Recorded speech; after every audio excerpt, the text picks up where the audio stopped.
Hello Primary 2-3, it's Mrs. Patterson here, and today I'm here to go through your learning for today, which is all about visualising in reading, and we're also going to be reading Chapter 3 of our class novel, Fantastic Mr. Fox. As a class, we're going to be working on 6 super reading strategies to help us become better readers. We have already learned about how making predictions before, during and after reading helps us to become better readers. And our next strategy that we're going to be learning about today is how to visualise. Today we will learn to understand how visualising before, during and after reading helps us to better understand and remember what we read, which helps us to become better readers. So your learning intention for today is to visualise, which means to form mental images before, during and after reading to better understand and remember what we read. Visualising is when the reader uses prior knowledge, and this means what we already know, and experiences to create a mental image from what is happening in a text. So that means you're thinking about what you already know about something to build up a picture in your head about what that might look like. Visualising is sometimes called sensory imaging, creating pictures in your mind like a movie in your mind. Sometimes it's really helpful to close your eyes and imagine what is being read to you. Visualising brings the text to life, brings the imagination to life, and uses all of the senses. Visualising or forming mental images or pictures while you're reading will help you better understand and remember what you read. Good readers often like making movies in their head to help them understand and remember what a text is about. So you might have already been doing that as you listen to me reading you Fantastic Mr. Fox. You will have been thinking about who the characters are, what they look like, what the setting is in the story, and you will have been creating mental images or pictures in your head while you're listening to the text to help you remember what it's about and to help you understand the main parts of the story. So, we are about to move on to Fantastic Mr. Fox, Chapter 3. When you listen to the next chapter of the story, try to create pictures in your head when you are listening to it. How does it look? Can you picture the characters? Try to create a movie in your mind. And remember, when we visualise, we remember things better and it helps us to really understand the text. Why don't you close your eyes and get ready to make a movie in your mind while you listen to Chapter 3. So, Chapter 3 is called The Shooting. Now, think about what that chapter is called. Do you have a picture in your head already? What are you visualising right now in your head? Who is in your picture in your head? Who is in your movie already? Are the farmers there? Is Mr. Fox there? Is he hurt? What do you think might happen next in the story just from being able to visualise what you think is happening from the title of that chapter? The Shooting. Well, my darling, said Mr. Fox, what shall it be tonight? I think we'll have duck tonight, said Mrs. Fox. Bring us 2 fat ducks, if you please. 1 for you and me, and 1 for the children. Ducks it shall be, said Mr. Fox. Bunce is best. Now do be careful, said Mrs. Fox. My darling, said Mr. Fox, I can smell those goons a mile away. I can even smell one from the other. Bogus gives off a filthy stink of rotten chicken skins. Bunce reeks of goose livers. And as for Bean, the fumes of apple cider hang around him like poisonous gases.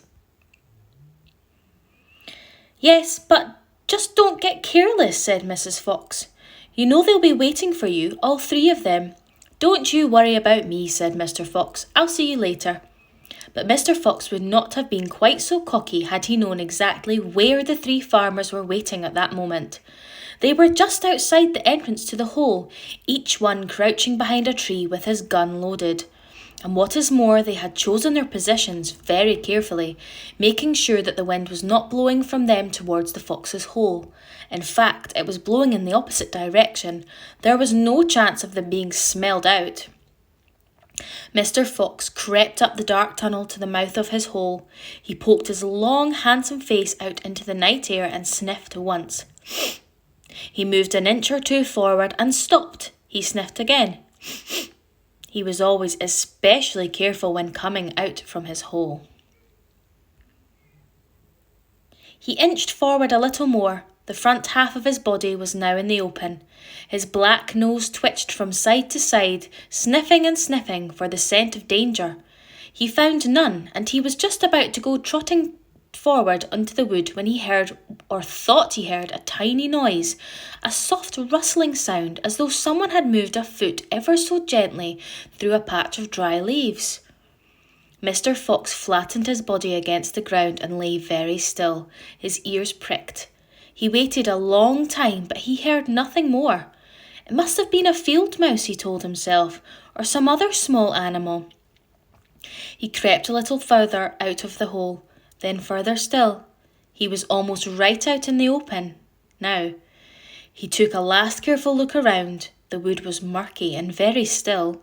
Somewhere in the sky the moon was shining. Just then his sharp night eyes caught a glint of something bright behind a tree not far away. It was a small silver speck of moonlight shining on a polished surface. Mr. Fox lay still, watching it. What on earth was it? Now it was moving. It was coming up. And up. Great heavens! It was the barrel of a gun. Quick as a whip, Mr. Fox jumped back into his hole, and at that instant the entire wood seemed to explode around him. Bang, bang, bang, bang, bang, bang! The smoke from the 3 guns floated upward in the night air. Bogus and Bunce and Bean came out from behind their trees and walked towards the hole. "Did we get him?" said Bean.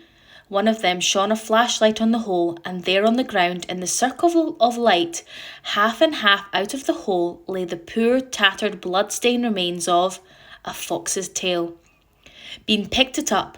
"We got the tail, but we missed the fox," he said, tossing the thing away. Poor Mr. Fox. "Dang and blast," said Bogus. "We shot too late. We should have let fly the moment he poked his head out." "He won't be poking it out again in a hurry," Bunce said. Bean pulled a flask from his pocket and took a swig of cider. Then he said, "It'll take 3 days at least before he gets hungry enough to come out again. I'm not sitting around here waiting for that. Let's dig him out." "Ah," said Bogus, "now you're talking sense. We can dig him out in a couple of hours. We know he's there." "I reckon there's a whole family of them down that hole," Bunce said. "Then we'll have the lot," said Bean. "Get the shovels." That is the end of chapter 3. Oh my goodness, Mr. Fox and his family seem to be in a little bit of trouble now that the farmers have caught the fox, they've injured him, and they've trapped him down in his hole for the time being. I wonder what's going to happen next. Is Mr. Fox going to find a way out for him and his family? Or are the farmers going to manage to catch them all? What do you think, boys and girls? What do you think is going to happen next? Now, when you were listening to that chapter, did you visualise what was happening in the story? Did you close your eyes and try to paint a picture in your head of what was happening? The pictures in the story, as you can see here, the illustrations by Quentin Blake, help us to visualise a story and help us visualise what is happening. But the author's words and use of language also help us to paint a picture in our head. For example, Roald Dahl says that half in, half out of the hole lay the poor, tattered, blood-stained remains of a fox's tail. And in my head, I can really picture that poor tail covered in blood that's just been shot off the poor fox.